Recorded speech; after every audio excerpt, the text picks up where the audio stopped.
Alright guys, have you ever prepared for a trip and you thought you checked all your checks, made sure everything was alright? Well, I was on my way to Texas to get my car fixed, well not fixed, to get the title and all that stuff taken care of. And I'm driving up there, got my oil changed, all that stuff taken care of, heading up there, and then my engine blows. The person who changed my oil and checked my fluids didn't check my water.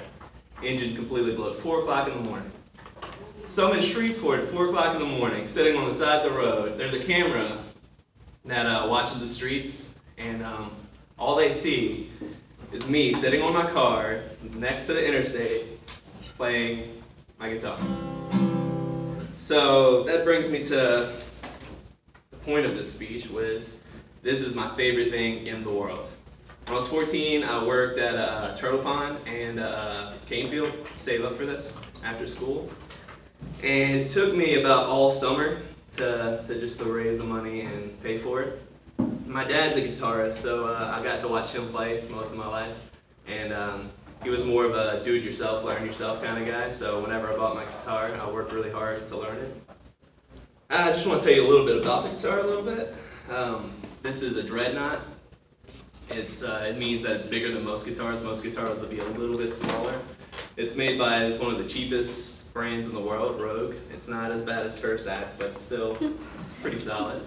It's an electric acoustic, so I can play it anywhere. I can play it on a stage, I can play it here, and it'll just fit perfectly. It's also a cutaway, which is awesome because most guitars are rounded right here, and you can't reach your frets down here. So it's pretty nice. It's beat up. It's been through Katrina, it's been through every hurricane that's hit Louisiana since I was 14. It's been through my little brother. I'm the oldest of 7, so they got their hand on it. Also, whenever I moved to college, I left that at home, and we had a little bit of an accident at home, so it got a little bit of water damage, but I went back and fixed it up, had to change this out. It isn't very expensive. Even though I worked really hard, I was working at a turtle pond. You got 50 cents for every basket that you turned in, which sounds a little strange. Like I said, I taught myself how to play. I learned by Seven Nation Army. First song I ever learned, easiest song to learn.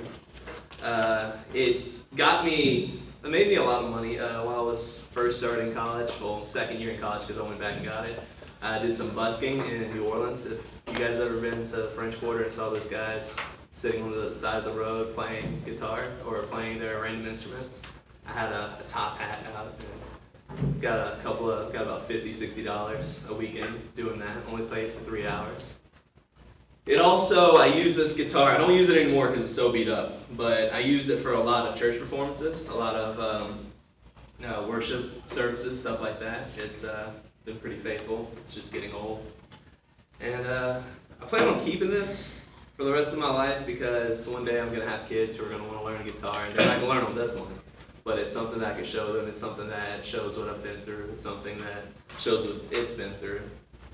And it symbolizes a lot of what I believe in. Rock for Life is something anti-abortion. As musicians kind of playing music to bring awareness that it's not necessarily right. And it's just a very important thing to me.